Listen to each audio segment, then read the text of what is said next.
Hey, this is Full Game Prometheus giving you another full game live recap. I'm going to be rolling with the Carolina Panthers as my offensive team. I'm going to also be using their offense and defensive playbooks. First time I actually have used Carolina as a offensive playbook, defensive playbook. Going to be going against Washington Redskins. This is a unique opportunity to be able to play against somebody that's using one of the lower tier teams. You know, when you play Regs online, you do run into a lot of people that use the Packers and the Buccaneers and a lot of the OP teams. You know, I can't count how many times I've ran into the Packers because most players just want to use the elite team. So when I actually run into somebody that uses a low-ranked team, it's always more impressive to see how well they can perform. This guy has extensive experience. I think he's got a little bit over 600 games online. He's fairly highly ranked. You'll be surprised how this game turned out as far as the way he ranked. The one thing I do want to say with my opponent, was very committed to the run.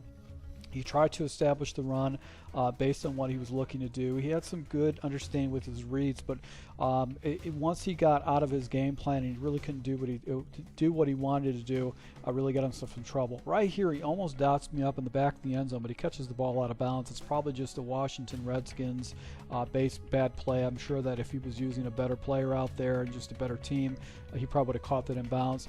Able to go ahead and lock him up, get in a 4th and 6 situation. So he's using this deuce close formation. He pushes his wide receiver out. So he's got some type of adjustment that he's looking to do. I'm using a generic defense right now, and he's got 2 crossers right here. He just goes ahead and throws right in front of me and actually gets a first down. So he obviously had some type of a scheme. Back to the single back ace formation, does a little pitch play. My guys are completely out of position. He actually gets the leverage right there, and he's able to go ahead and get the ball down to the 7-yard line. And now he goes back to the ace bunch, but he does a motion play. He's able to go ahead and take the ball and put it into the end zone. So just like that, he goes up by a touchdown, but fortunately for me, he misses his field goal. We'll see if this actually comes back to haunt him. So I'm jumping into the Carolina Panthers. I know there's some money plays that a lot of the pros use, but I decided to use a split back formation just to catch him off a little bit guard. Right here, catch him on the flood concept. Nobody's out there. I'm able to go and get a nice little completion. This is a nice little play. You got a table route off the left, and then I actually go into this particular play, which is a peak play, and Davis is able to go and cut that up and give me some yards. So 2nd and 2. He was running mid blitz. He was running a double A gap, but he would take his middle linebackers and actually back them off of the line. So he got really good leverage and pressure. So right here I started noticing that he was running a lot of man coverages. So that was kind of the scheme that this guy liked to use online, was a lot of man coverages. So I was going to abuse it. Here's the situation. Boy, did I get lucky right there. If he was using the Packers, he probably would have caught that, picked it, and probably went the other way for a touchdown. That was a bad read by me, but it did expose that he actually was using that guy off the edge, so I can actually hit him with a deeper route in the backside. Once again, the out route was wide open. I'm able to go ahead and complete that for a completion.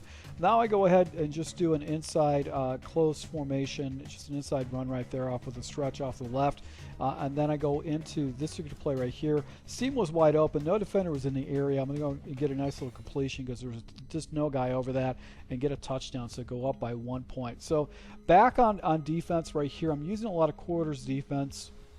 And I was using basically 43 normal. I wanted to try to give a little bit more of a uniform look to my opponent. I spread out my defensive line.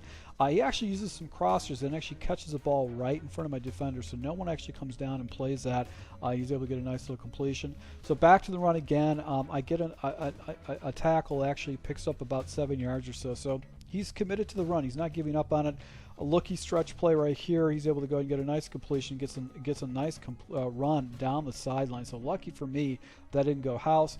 Back to a counter. So this guy was actually basically throwing the whole gamut, doing pitch plays. He's doing looky plays and all that kind of stuff. So he's basically running every type of play, but I'm able to go and contain him for a 2-yard loss. So 3rd and 12 situation right here.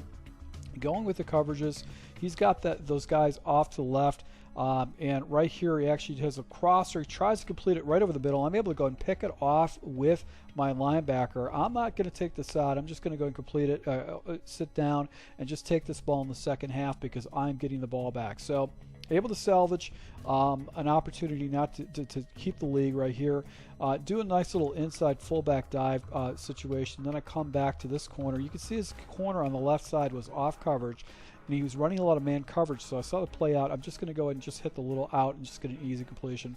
Now he presses his dudes, goes into basically a dime package. Fortunately for me, my guy just fumbles the ball.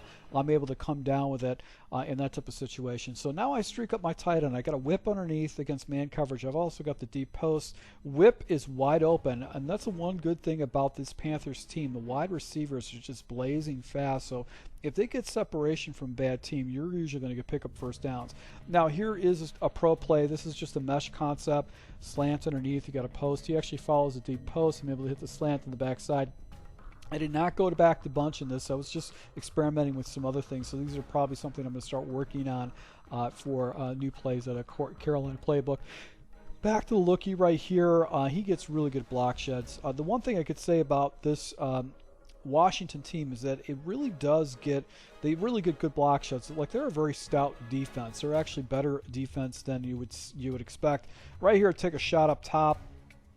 His defensive backs were pressing. He never played over the top coverage, and I'm able to go ahead and get a big touchdown right there. So up 8 points right here, and he's actually, it's always a good situation to be in be against someone who's a run first mentality, that you're up by a score, 8-point score, because now it kind of takes them out of their comfort zone. So he's only running 3 options. I never blitz this guy a lot, so I don't know why he was max protecting, but he actually hangs the ball up. I got a bunch of defensive backs. Chin's able to come down with it right here, and we get the ball back at the 38-yard line. So now he's still running a lot of man pressure.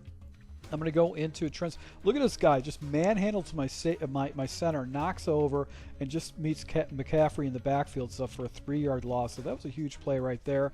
So once again, I'm going to go ahead and see if I can take a shot up top, because he's using 0 coverage. I take a shot up, but Bridgewater takes the ball and floats it off a little bit too far off to the right. So that's not a good situation. So I have a nice post route on the backside with the same wide receiver, and he actually follows all that activity going off to the right, and I'm able to go and hit him on the backside where he has no way to go and see that. So that's a nice little play. I'm probably going to have to explore that play a little bit more when in this gameplay. So nice little inside run.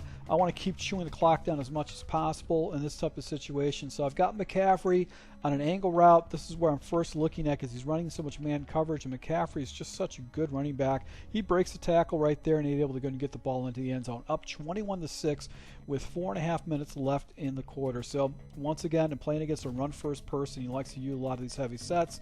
He tries to throw the ball to the outside. He does not come up with the completion. So I'm just going to spread out my defensive line, force him to get away from his run. He actually tries to take a run up the middle, but I got some pretty good block shutters with my defensive tackles right here.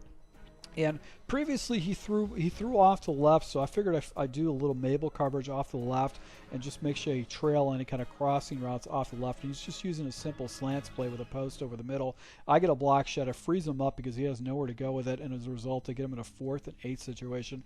Now I dial up a man blitz out of the double A gap. He makes a good read, but I get a good animation. The ball gets knocked out, and I'm able to go ahead and get the ball back up 21-6. So back to the little run play. I'm going to settle for 3 points. I just want to go ahead and chew as much clock down as much as possible. This is a little mesh concept with a running back and tight end. He does not follow tight end. I'm able to go ahead and get a little completion, get a first down with that. So inside play right there. Now I'm just going to keep using the zone peak. This is basically a pulling sweep type situation. The defender did not come over, so they base the line. I'm just going to push the guy back and just try to go ahead and run to the outside, but his defenders just come in and just crush that play. So right here, I'm looking at basically a play action play, hoping that the whip is going to get wide open, but look at his cornerbacks are just completely covering this. I'll just throw the ball away, just get rid of it. There's no reason to hold on to it. In this type of situation, trying to hit him in the back of the field, but this guy's just getting really good coverage with his man defenders, and as a result, I have to settle for 3, but that's fine. Minute and 48 seconds left. This guy has no time whatsoever. This game's pretty much toast. So I think he's just hanging into this game just to see if he can get past my coverage. Goes back to the play action. He's basically 3 routes. He throws right to my user. Didn't even make a read on that type of situation, and as a result, I'm able to get the ball back. And I'm just going to start chewing the clock down as much as possible. He was using man coverage, just a basic man coverage right here. I take off with Bridgewater. This is probably what I should have done with the previous play when I was down in this red zone. And back to this inside zone play right here where I got a route with the running back and also with the tight end. He chases the running back. I still throw it that way. I get a completion, but I get myself a 3rd and 1 situation. So I'm just trying to chew this clock down as much as possible, see if I can get some first downs, play around with this Carolina playbook and get it inside. He actually has a nice little block shed, gets me a 4th down situation, and then I go with a jet sweep. Hasn't shown it to him the entire time, and Samuel's able to fall forward for a completion, and he decides to rage quit out against that game. So this guy is a Redskins player, but the surprising thing is that he's ranked 2000 in the nation. So, you know, it's all about volume of games. It's not necessarily the ability of the people. You know, I see just people that are highly ranked, but they're not the best players, or they just play with bad teams. I want to get your take. Do you guys think that rank really matters, or is it just really come down to the gameplay? So, thank you once again for your support, and until next time.